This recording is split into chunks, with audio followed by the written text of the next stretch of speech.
কোথাও যেতে হয় না। ভগবান আমাদের জন্য এত কিছু সুখ ঐশ্বর্য দিলেন, তারপরেও কিন্তু আমরা ভগবানকে ডাকি না, ভগবানকে ডাকার সময় আমরা পাই না।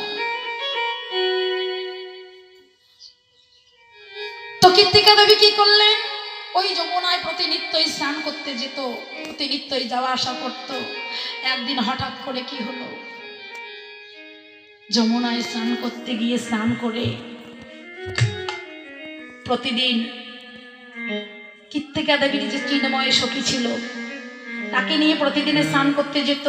স্নান করে এবার কি হলো, যমুনা থেকে ফিরে আসবে।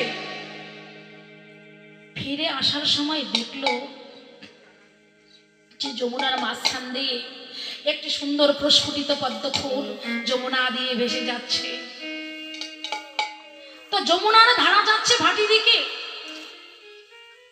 আর ফুল, এমন ফুল, সেই ফুলটা ভাটি দিকে না গিয়ে উজান ধরে ধরে ঘুরপাক খাচ্ছে, আর উজান ধরে ধরে যাচ্ছে। যখন উজান ধরে যাচ্ছে, কৃত্তিকা দেখলো, আচ্ছা, দেখে বলছে, এই সখী, আমি অনেক অনেক কিছু দেখেছি, যমুনার ধারা যেদিকে যায়, হ্যাঁ, সমস্ত আবর্জনা সেই দিকে চলে যায়, কিন্তু এ কেমন ফুল, যমুনার ধারা যাচ্ছে ভাটি দিকে আর ফুল যাচ্ছে উজান ধরে। নারী, এই ফুলকে যেমন করেই হোক আমাকে এই ফুলকে ধরতেই হবে। বলছে, এই সখী, জানা, একটু যা তো, দেখ তো ফুলটিকে ধরতে পারিস কিনা। চিন্ময় সখীকে বললেন কৃত্তিকা। কৃত্তিকা এবারে কি করলেন, সখীর কথা শুনে এবারে ঝাঁপিয়ে পড়লেন সেই যমুনায় সেই ফুলটিকে ধরার জন্য।